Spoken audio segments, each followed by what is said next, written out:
It was about 5 years ago now, I read a book called Why We Sleep by Dr. Matthew Walker, which opened my eyes and showed me why so many people today are struggling with sleep. First of all, I want to show you about the pineal gland, and the pineal gland is basically at the back of your brain, and the pineal gland is an important gland because light and dark signals are fed through the optic nerve to a control center in the brain, and that control center, it communicates with the pineal gland, and because of the light and dark signals, it releases 4 hormones in the night. At the moment, it's releasing these hormones between 9 and 2 a.m. Summertime, it will be between 10 and 3 a.m. So what are these hormones that are only released at that time? One is serotonin. We mentioned this early, and serotonin is our mood hormone. That's why we feel so good on a sunny day. Epithalamin is another hormone that's released. And epithalamin increases learning capacity. If you want to increase your ability to concentrate, to learn new pieces of information and retain them, go to bed early and get a release of your epithalamin. Epithalamin also slows down aging. Arginine vasotocin is a hormone that is also released in these hours. And arginine vasotocin is your natural painkiller. I started to comment how everything we need is already inside of us, even our own natural painkiller. This natural painkiller is released when we need it, but it leaves a waste in the body. And if that waste remains, the next night, arginine vasotocin is not released. So how do we get rid of the waste? We get rid of the waste through exercise. When we exercise in the day and cause a release of waste to come out of our body, then the next night, arginine vasotocin can be released again. Arginine vasotocin also puts us into a deep sleep. Some people that can't sleep think if I go to bed later, I'll sleep better, but the opposite's true. The earlier we go to sleep, the more likely we are to fall into a deep sleep because of arginine vasotocin. Melatonin is becoming well known as a help with sleep. Melatonin is called the fix and rejuvenate nighttime hormone. So melatonin is the hormone that's responsible for rest and rejuvenation. It's melatonin that increases the body's healing capacity in the night hours. So the best way to access these is to go to bed early, make sure you're well hydrated, make sure there are no stimulants, because taking stimulants can cut the release of these hormones in half. And we need to have the sunshine every day to cause that release. While we sleep, amazing things are happening, and that's what I want to show you today, some of the things that are happening while we sleep. And what the researchers noted, and this research started in I think about the 1950s, they did it on rats, and they found that there was a 90-minute cycle which changed every night. Every 90 minutes there were changes. And what they found is that when the brain was active, the eyes were active, even though they were closed. And when the brain was fairly still, the eyes were still. So what they call the active part is rapid eye movement time. And what they caused the quieter part was non-rapid eye movement time. So in non-rapid eye movement time, there was a courier service happening. And in the hippocampus down here is our short-term memory unit. So everything you're learning today is being stored in the hippocampus in the short-term memory unit. But when we lay down to sleep at night, in non-rapid eye movement time, there's a courier service that takes the memories up to the long-term storage unit. And you can see why that happens. So when we wake up in the morning, our hippocampus is empty, all ready for all the next day's happenings. What also happens in non-rapid eye movement time is a cleaning. What Dr. Matthew Walker discovered is that the brain cells shrink at this time. That's excess fluid going around the brain cell, and there's a system called the glymphatic system. And the glymphatic system is your brain's vacuum cleaner system. And the glymphatic system does a cleaning of the house through non-rapid eye movement time. What happens in rapid eye movement time? In rapid eye movement time, there's a filing system. What I've found is that all the positive things that have happened in our life, they're all stored in the same area. And all the negative things that happen in our life, they're all stored in the same area. So dreaming has a lot to do with how the memories are stored. It's in rapid eye movement time that there is a consolidation of all the things that we learnt through the day. And this is also where our inventions happen. But the research just confirmed it again and again that we need 8 hours sleep a night. And let me show you why. So 8 hours. So we can do 8 p.m. to 4 a.m. We could do 9 to 5. That's probably my favourite. Or at a stretch we could do 10 to 6 in the summertime. So let's choose 9 to 5. And we're going to look at where non-rapid eye movement time is most active. So 9 p.m. to 10:30, that's our first 90-minute. Non-rapid eye movement takes up 80% of the activities in that time. Rapid eye movement time, only 20% in this first hour and a half. Next hour and a half is 10:30 to midnight. So 10:30 to midnight is 60% non-rapid eye movement and 40% rapid eye movement. Whereas 12 midnight to 1:30 a.m.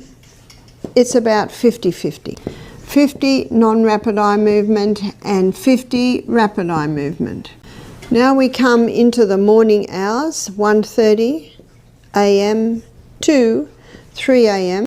40% non-rapid eye movement, 60% rapid eye movement, and then we come to the last 2 hours, 3 to 5 a.m., 20% non-rapid eye movement and 80% rapid eye movement time. Now can you imagine if someone's going to bed at midnight, they're missing out a major part of non-rapid eye movement time, which is the cleaning up. What does it clean up? Cleans up waste from neuronal activity, cleans up waste from the combustion of oxygen and glucose in the cell. And as you'll see on Saturday morning, the glymphatic system can even clean up negative emotions. So this is happening in the early part of the night, the glymphatic system. And can you imagine if someone doesn't go to midnight every night, then their short-term memory unit or storage unit, it's actually not empty the next day. Do you know what that means? You can't take in as much information because there's already half of the information still there from yesterday. This also explains why so many people are not well. It also explains why we have a lot of mental illness today. It also explains why people are aging far too young. It has a lot to do with sleep.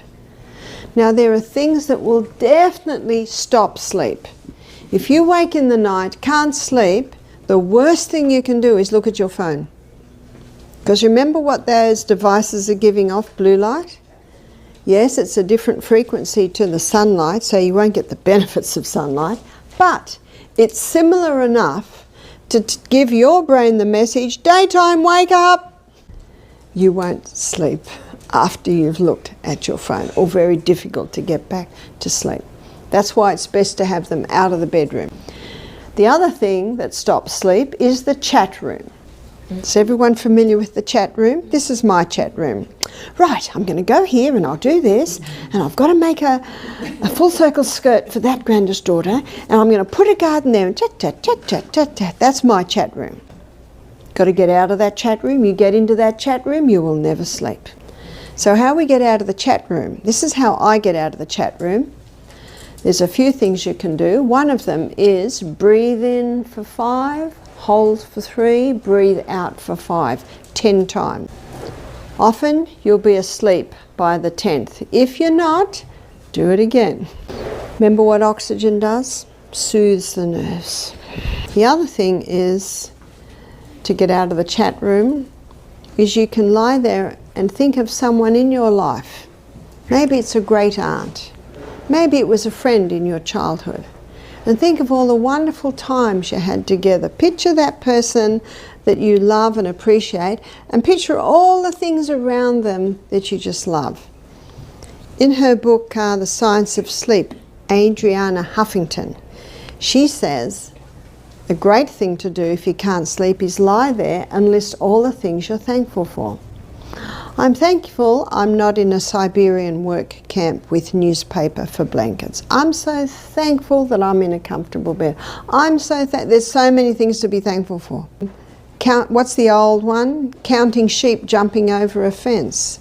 Count backwards from 100. So just anything to get you out of the chat. Because the chat room is one of the main reasons why people cannot sleep. Chat room. And if you happen to start thinking negativity, or one thing that'll always stop you sleeping is getting annoyed with the fact that you can't sleep. And remember, nerves that lie together fire together. So once you start getting annoyed, you'll start to think of all the terrible things in your life. You'll start to think of, and that's why if you go over to be thankful, list in your mind all the things that you're thankful for, and then you'll find, remember, nerves that lie together fire together, more positive things will come up. So there's many things you can do to get out of the chat room, because that's one of the biggest preventers. You also will find that you will not sleep if you're watching movies. You try and watch a movie that's exciting and moving and turn the movie off. Can you sleep then? No. The worst is the devices, because they're short range.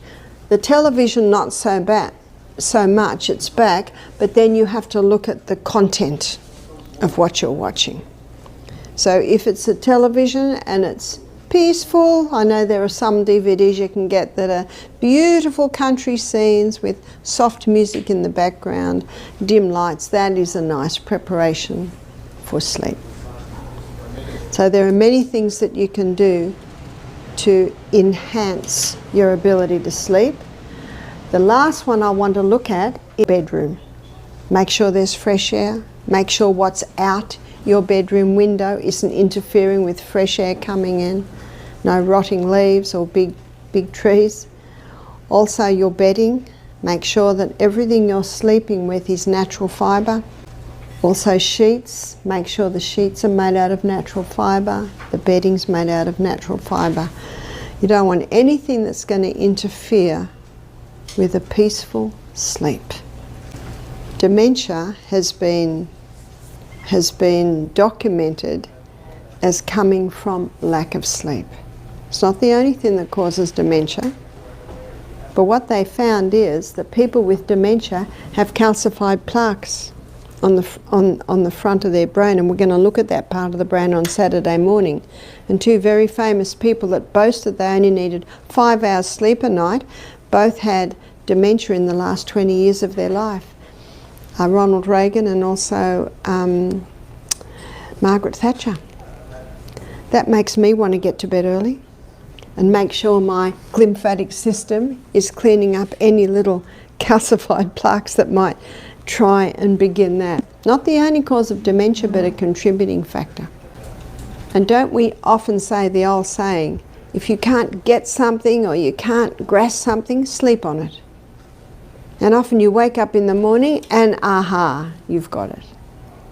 That's because your invention, your inventor capabilities are nice and active early in the morning. So I trust that you look at sleep and sun and air and temperance a little bit differently.